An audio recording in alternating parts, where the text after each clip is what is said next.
বন্ধুরা, যারা রাজমিস্ত্রি ভাই রয়েছেন তাদের একটা ভিডিও আপনাদের দেখাতে চাই প্র্যাকটিক্যাল। টাকা বেরিয়ে যাও।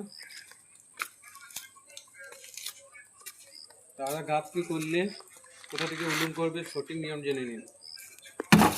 আপনি এই ডর থেকে নিয়ে এই মাঝে উলুম করলে কিন্তু উলুম লেগে যাবে। দেখতে পাচ্ছ, ক্যামেরাম্যান একটু দেখাও, এখানে উলুম কিন্তু লেগে এসে আপনারা উলুমটা করবেন কোথায়? এই টপে মাথাটু এইখানে করলে কিন্তু উলুম ছেড়ে যাবে। আর দেখতে পাচ্ছ উলুমটা ছেড়ে গেছে। এই হলো ব্যাপার। এই মাঝে উলুম করলে আপনি পাবেন না, লেগে যাবে। কারণ এখানে উলুম করতে হবে, তাহলে দেখছেন উলুম ছেড়ে গেছে। অনেকে করে মাঝে উলুম করলে কিন্তু লেগে যায়, কিন্তু ওটা নিয়ম নয়।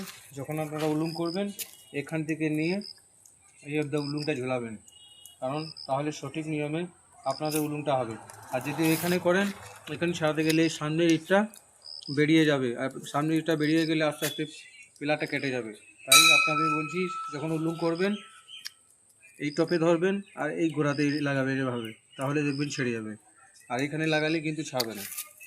ঠিক আছে বন্ধুরা, যদি ভালো লাগে ভিডিওটি, যদি উপকৃত হন অবশ্যই লাইক কমেন্ট শেয়ার করবেন।